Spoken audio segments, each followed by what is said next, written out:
CRT monitors are great for retro computing and retro gaming, but they are a pain to lug around.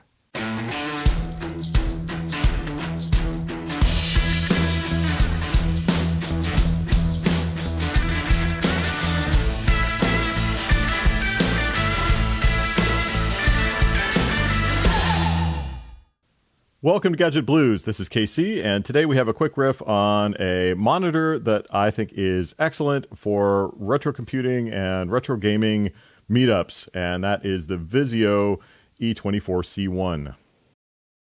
Ideally, it would be great to lug a 21-inch CRT to your retro computing get-together or a Sony PVM to your retro gaming get-together, but those things are heavy and they are hard on your back. So this is a solution that I think is a lot more practical, the Vizio E24-C1.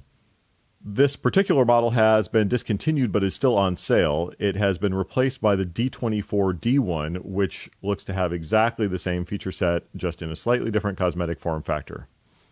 The only thing that the new D24 lacks is this stand, which you can use as a handle. This isn't the sturdiest bit of plastic in the world, but this is a light monitor, and it's kind of handy to have this to lug the thing around with. The D24 has feet on the corners. So let me go into a few reasons why this is such a good piece for gaming or retro computing. First off, it's pretty cheap at between $100 and $170, depending on where you're shopping and whether it's on sale at the moment. That's a pretty good deal, so you can afford to scuff this up, throwing it in your trunk or whatever, taking it to a meet. Secondly, it has speakers on the front. Often at a classic get-together, you have rows of tables, and if you had the speakers on the back, you would be blasting the game sound into the next row over instead of towards the people that want to hear it. So with the speakers on the front, you can keep the volume down and still hear it without annoying the adjacent folks. This is a 1920 by 1080 panel, regular full HD monitor, and it actually has smart TV features like Netflix and Amazon and so forth, but who cares about that in this context? Enough to say that if you want to use it for other purposes afterwards, it's good for that too. Let's take a look at the connections on the back. The connections are where this monitor really shines compared to an average modern display. Everything has HDMI now, of course, 1080p, but this one also comes with component, also known as YPVPR, or for old computers, YUV. So that's really handy to have, including analog RCA audio in. But that's not all. You also get HD15 connector RGB, which you could break out to RGB HV over BNC or any other combination like that. You have audio input over 3.5. You have headset out over 3.5. You've got USB, which has a little bit of power on it that is not enough to power, say, a Raspberry Pi, but it can power some other accessories. And then the coup de grace is this TV in, that's antenna input. The key there in little print, it says DTV/TV. Most of these modern televisions only have an HDTV tuner, which in the United States would be known as an ATSC tuner. This one will tune not only ATSC, it will tune the old-style NTSC, which is no longer broadcast, old-style analog television. That means that you can tune channel 3 and 4 on this for old gaming consoles and computers that only have an RF out.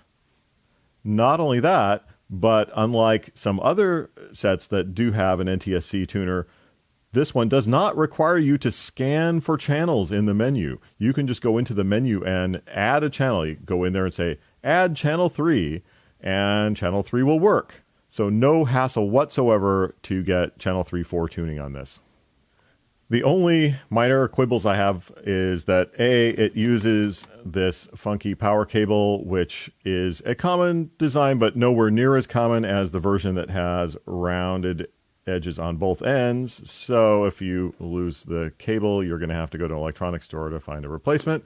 And 2, there is absolutely no user interface on this set anywhere, no buttons at all except for power here. So you have to have the remote in order to change inputs and do anything meaningful. Of course, you also have the 100 by 100 Visa mount on the back here, so you could use that to mount it to a wall or to an arm or to mount a tiny computer to the back. There are plenty of Visa mount brackets for things like Intel NUCs and so forth. In fact, there are a number of Raspberry Pi cases with a 100 Visa mount on them, or you could just double stick the Raspberry Pi to the back of the set for emulation.